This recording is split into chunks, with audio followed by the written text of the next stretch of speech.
At least 4 people have been killed in an attack on a hotel in the Somali capital, Mogadishu. The armed group Al-Shabab has claimed responsibility. Gunmen stormed the Villa Rose Hotel, which is close to the presidential palace and is regularly used by government officials. Several people have been rescued. Somalia's Minister of State for Environment and Climate Change, Adam Al-Hirsi, joins me now on the phone from Mogadishu. He was at the hotel at the time of the attack, so good to have you with us. Have government forces now taken control of the hotel, or is the battle still ongoing? The cleanup is continuing. The security forces have been battling them since the attack happened, and we were rescued to a safer place from the back door of the hotel. Now, it is not over yet, but we are being advised that the bulk of operations have ended. Well, you were at the hotel at the time of the attack. Can you describe to us how it unfolded? It was after we have finished the Isha congregation prayers, evening congregation prayers in the mosque in the hotel. Shortly after 7:30 p.m., this massive deafening explosion happened towards the gate of the hotel, and then bullets started to rain from all directions, from the guards nearby, our own guards, and from the terrorists on foot. So we, very quickly, we have been told to head to the back door. We gathered in an area, a graveyard nearby the hotel. Then we have been led to safe exits in the back door of the hotel. And do you have an update on the number of casualties? There are people that were evacuated to hospitals, and there are people that died on this spot.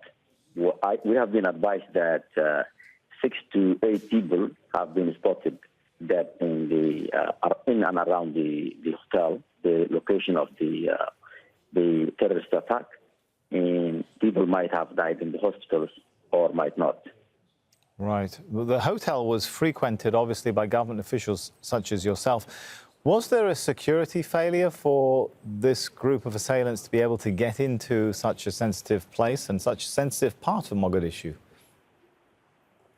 Of course, there was a failure. If there was no failure, terrorists would not breach the gate of the hotel that we were meeting in.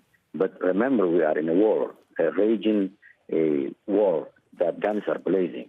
The terrorist kingpins are running for their lives in the remote villages in Somalia, in Galmudug and Al-Shabab and other parts of the country. So this manifests that they are throwing their last kicks and using their last tricks in the books in their death throes. Right. The government offensive, the strategy of all-out war, has cleared Al-Shabab from some areas of Somalia. But the UN says, for example, when it comes to civilian casualties, they have risen this year by 30%. And in fact, they're at their highest level since 2017. Is the government winning the security battle, the battle to make life more secure for citizens? Well, of course, there is a pain in the interim, and we have decided to finish this once and for all. And there will be casualties, civilian casualties, and they want to increase the casualties of civilians so that we let up the war, and we're not going to let up the war. I think this is the right time to finish this.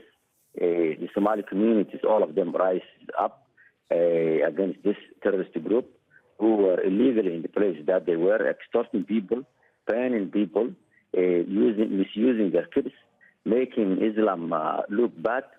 So basically, this is the time to finish them off.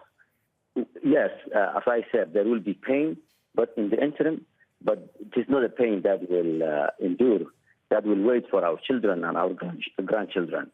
We are determined to finish this, and we will finish it, inshallah. Okay, thank you so much for your time.